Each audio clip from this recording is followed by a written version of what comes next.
Hi అండి, అందరికీ నమస్కారం. ఈరోజు మన వీడియోలో టాపిక్ వచ్చేసి ఘోరమైన రోడ్డు ప్రమాదం తీవ్ర విషాదం చోటు చేసుకుంది. ఇక దీనికి సంబంధించి మరింత సమాచారం మన వీడియోలో తెలుసుకుందాం. వీడియోకి లైక్ చేయండి, సబ్స్క్రైబ్ చేయండి. సమాచారం కోసం పూర్తి వీడియో చూడండి. జిల్లాలో బుధవారం ఉదయం పెను విషాదం చోటు చేసుకుంది. పలమనేరు సమీపంలో జరిగిన భీకర రోడ్డు ప్రమాదంలో 5 ప్రాణాలు కోల్పోయారు. అతివేగమే ఈ ప్రమాదానికి ప్రధాన కారణమని పోలీసులు భావిస్తున్నారు. చిత్తూరు జిల్లా పలమనేరు సమీపంలోని జాతీయ రహదారిపై బుధవారం తెల్లవారుజామున జరిగిన రోడ్డు ప్రమాదం 5గురిని బలి తీసుకుంది.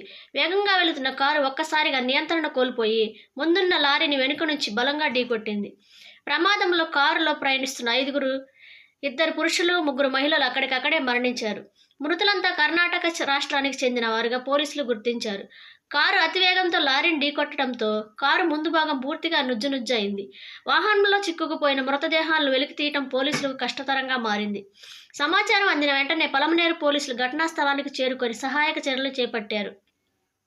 డ్రైవర్ నిద్రమత్తులో ఉన్నాడా లేదా, అతివేగం వల్ల కారుపై నియంత్రణ కోల్పోయాడా అనే కోణంలో పోలీసులు విచారణ జరుపుతున్నారు.